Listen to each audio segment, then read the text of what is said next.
প্রিয় দোস্ত, কোরআনে আছে জাহান্নামীকে জাহান্নামে ফেলার পরে ওই জাহান্নামী আল্লাহর কাছে তিনটি জিনিস চাইবে, আল্লাহর কাছে তিনটি আবদার করবে।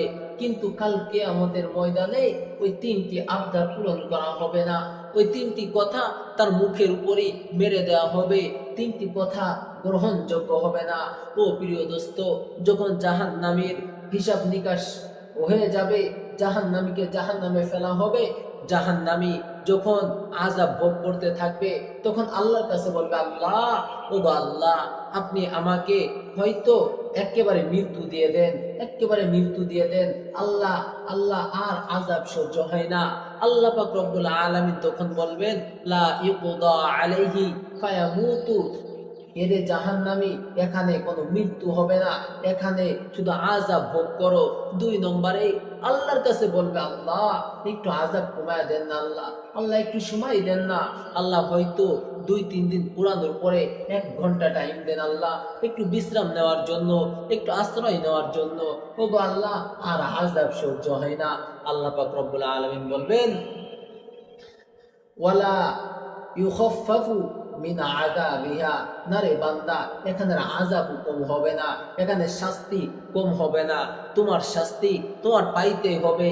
3 নম্বরে আল্লাহর কাছে বলবেন, আল্লাহ একটু আমাকে আবার দুনিয়াতে পাঠায় দেন না, আল্লাহ দুনিয়াতে যেয়ে আল্লাহ ইবাদত করব, আল্লাহ বলতেছি দাসত্ব করব, আল্লাহ বলতেছি দুনিয়াতে যে আর হারাম খাবো না, দুনিয়াতে যে নবীর বিরোধিতা করব না, আলেম উলামার বিরোধিতা করব না, কোরআনের বিরোধিতা করব না।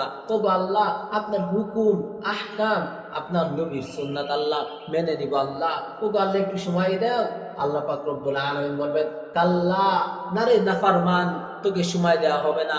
যতটুকু সময় দিলে তুমি ইবাদত করতে পারতে, গোলামি করতে পারতে, দাসত্ব করতে পারতে, জান্নাত কামাই করতে পারতে, নারে নাফরমান, তুমি সেইটা করো নাই, তুমি সেইটা করো নাই। বরং ওইটুকু টাইমের মধ্যে তুমি দুনিয়ার লোভ লালসায় মেতেছিলে, ওইটুকু টাইমের মধ্যে ঘর করেছো, বাড়ি করেছো, অর্থ সম্পদ অট্টালিকা করেছো। ও নাফরমান, তোকে আর সময় দেওয়া হবে না। তাহলে বাপ কি বুঝলেন? কাল কিয়ামতের ময়দানে আপনার আমার আযাব কম হবে না, আমার আপনার একেবারে মৃত্যু হবে না, আবার আমাকে আপনাকে দুনিয়াতেও পাঠানো হবে না। তিনটার কোনোটাই তো হবে না। কোরআনে আছে লাস্টে যখন আল্লাহ পাক রব্বুল আলামিন তার মুখের উপর এই কথা বলে দিবে, তখন সে এই কথা বলতে থাকবে, ক্বালাখসাউ ফিহা ওয়ালা তুকাল্লিমুন। তখন ওই নাফরমান কুত্তার মতো ঘেউ ঘেউ করতে থাকবে, তার মুখে মোহর মেরে দেওয়া হবে, কথা বলতে পারবে না, কুত্তার মতো শুধু ঘেউ ঘেউ করবে। একটু চিন্তা করেন তো ওই দিনের কথা, একটু চিন্তা করেন তো ওই দিনের কথা। ওই দিন কি হবে? ওই দিনটা আমার আপনার জন্য তো অপেক্ষামান, অপেক্ষা করতেছে। আমার আপনার জীবন থেকে চলে গেছে তা তো না, আমার আপনার ভবিষ্যতে আসবে ওই দিনটা। আমার আপনি মৃত্যুবরণ করার পরে ওই দিনটা আমার আপনার শুরু হয়ে যাবে। কি করবেন বাবা? দুনিয়াতে আসার সুযোগ পাইলেন না, আল্লাহ পাক একেবারে মৃত্যু দিবেন না, আবার আমার আপনার জন্য যে শাস্তিটা রয়েছে অবধারিত, ওইটাও কখনো কম হবে না, বরং বাড়ানো হবে, কখনো আযাব কম হবে না। একটু নিজেকে নিয়ে ভাবুন, নিজেকে নিয়ে একটু চিন্তা করুন, নিজেকে নিয়ে একটু চিন্তা ফিকির করুন যে এই শরীরটা কি ওই জাহান্নামের আগুনে পুড়তে পারবে? পারবে না। এই শরীরটা কি ওই সূর্যের তাপ 1 বিঘা উপরে সূর্যটা সহ্য তো করতে পারবেন? পারবেন না। আমাকে আর আপনাকে যখন গরম পানি, টকবক করা গরম পানি যখন আমাকে আপনাকে দিবে, পুষ দিবে, রক্ত দিবে, গলার ভিতর যখন ঢালবেন, নারী বুড়ি পিছনে রাস্তা দিয়ে বের হয়ে যাবে, পারবেন তো? পারবেন না। আবার যখন ঠান্ডা পানি দেওয়া হবে, এমন ঠান্ডা পানি দিবে যে আপনি ঠান্ডা পানি খাইবেন আর বরফ হয়ে যাবেন, সহ্য করতে পারবেন। আল্লাহর কাছে বলবেন, আল্লাহ একটু গরম পানি দাও। সব দিকে জ্বালা, কোনো দিক আপনার আযাব কমতে হবে না বাপ, কোনো দিক আপনার শাস্তি কম হবে না বাপ। এই জন্য একটু নিজেকে নিয়ে ভাবুন, নিজেকে নিয়ে একটু চিন্তা করুন।